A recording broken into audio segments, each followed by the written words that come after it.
దాని అంతా కూడా పబ్లిక్ డొమైన్లో పెట్టి నిపుణులతో చర్చ చేసి దానికి సంబంధించిన విధంగా ప్రణాళికలు తయారు చేస్తాం.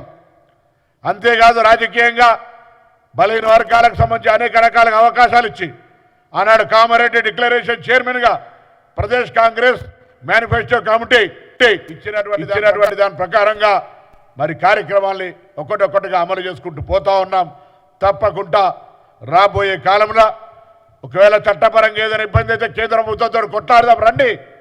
కానీ పార్టీల పరంగా 42% రిజర్వేషన్ తగ్గకుండా ఇచ్చుకోవడానికి మేము నిర్ణయం తీసుకుంటున్నాం. మీకు ధైర్యం ఉందా అని అడుగుతా ఉన్నాం. ఇలా రిజర్వేషన్ల శాతంతో పాటుగా 42% అధికారికంగా ఇవ్వాలని ట్రిపుల్ టెస్ట్ ప్రకారంగా జనాభా ఎంతో వారికంతా అని బహిరంగంగా రాహుల్ గాంధీ గారు చెప్పి ఏ కట్ ఆఫ్ డెడ్ పడిందో దాన్ని కూడా తొలగించి బారైతుందో దాన్ని కూడా తొలగించి రిజర్వేషన్లకు అవసరమైతే షెడ్యూల్ మార్చి కూడా ఎవరెంతో వారికంతా అనే ధైర్యం మా నాయకుని దగ్గర ఉంది. మీరు అది మాట్లాడగలుగుతారా? మీరు అధికారంలో 10 ఏళ్ళ నుండి అటువంటిది ఎందుకు చేయలేదు? ఇప్పుడు మాత్రం ఏదో రాజకీయంగా మాట్లాడే ప్రయత్నం చేస్తూ ఉన్నారు. కాంగ్రెస్ పార్టీ కుల జనగణన చేస్తూ ఉంది. కాంగ్రెస్ పార్టీ గురుకులాలకు సంబంధించి మార్పు మెచ్చార్జీలు పెంచింది. కాంగ్రెస్ పార్టీ జ్యోతిబాబు సావిత్రి పూలేకు సంబంధించి మహిళా దినోత్సవంగా చేసింది. ప్రజాభవన్కు జ్యోతిబాబు పూలే పేరు పెట్టింది. ఇంటిగ్రేటెడ్ హాస్టల్ కడుతుంది. కాంగ్రెస్ పార్టీ బలహీన వర్గాలకు సంబంధించి అనేక కార్యక్రమాలు తీసుకుంటుంది. కొత్త కార్పొరేషన్లు ఏర్పాటు చేసింది. టీఆర్ఎస్కు పుట్టగతులు ఉండయి కావచ్చు అని ఒక భయం పట్టుకొని మేము పర్మిషన్ ఇవ్వమని దాన్ని కూడా రాజకీయం చేస్తారు. పర్మిషన్ ఇస్తారా లేదా అని అంటే ప్రచారానికి మాత్రమే పరిమితమై నాకు అర్థం కాలే. ధర్నా కూడా చూసిన అసలు కాన్సెప్ట్ ఏంది, అసలు ఏ ఉద్దేశం కొద్ది నాయకత్వాన్ని గత కొద్ది కాలంగా గ్యాప్ అయింది కాబట్టి ఒక ఎజెండా ద్వారా ప్రజల ముందుకు తీసుకురావాలని ఆలోచన, ఏదో ఒక నినాదంతో గతంలో బతుకమ్మ దానికంటే ముందు జన జాగృతి లేదా ఇంకో కార్యక్రమం ఒక ఎజెండా పెట్టుకొని మార్కెట్లో ఉండాలనేటువంటి తపన కనిపించింది తప్ప నిజంగా బలహీన వర్గాల పట్ల ప్రేమ, చిత్తశుద్ధి, అభిమానం కనిపించలేదు.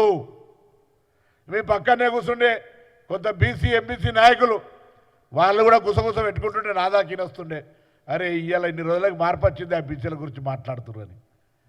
10 ఏళ్ళు ఎన్నడు దేకనే బాయిరి ఎవరన్నా గొంతెత్తి మాట్లాడే పరిస్థితి ఉందా ఆ పార్టీలో?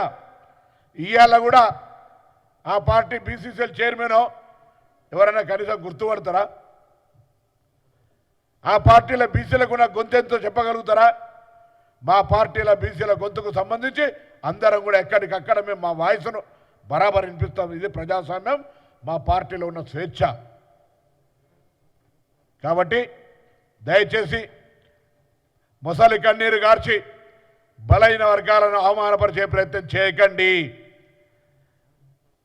మీరు ఒకవేళ బలైన వర్గాల గురించి మాట్లాడదలుచుకుంటే సంస్థాగతంగా ఉన్న పదవులలో బలైన వర్గాలకు మీ పదవులను పంపిణీ చేసి అధికారంలో భాగస్వామ్యం ఇచ్చి పార్టీలో భాగస్వామ్యం ఇచ్చి తదుపరి ప్రతిపక్ష పార్టీగా అధికార పక్షాన్ని డిమాండ్ చేసే హక్కునిస్తాం.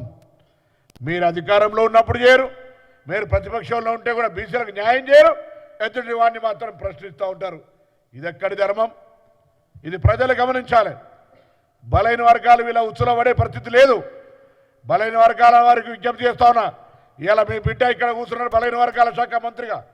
ఏ కులానికైనా ఇక్కడైనా ఇబ్బంది అయితే ప్రభుత్వంలో డెఫినెట్గా మా ముఖ్యమంత్రి గారు కానీ ఉప ముఖ్యమంత్రి గారు కానీ మంత్రివర్గం అంతా కూడా 100% బలైన వర్గాల పట్ల సానుకూలంగా ఉంది. కారణం Congress party its own manifesto to welfare and backward classes.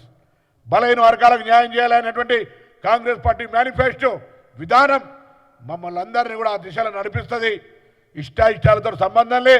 మా ముఖ్యమంత్రి గారు అనేక సందర్భాల్లో క్యాబినెట్ చెప్తుండ్రి, మన ఇష్టాయిష్టాలకు సంబంధించిన అసలు అంశం ప్రస్తావనే రాదు. మన పార్టీ ఎజెండా మన నాయకుడు రాహుల్ గాంధీ గారు చెప్తా ఉన్నారు, ఏదైతే 50% బారుందో దాన్ని కూడా తొలగిస్తామని ప్రజల ముందట హైదరాబాద్లో చెప్పినటువంటి పరిస్థితిని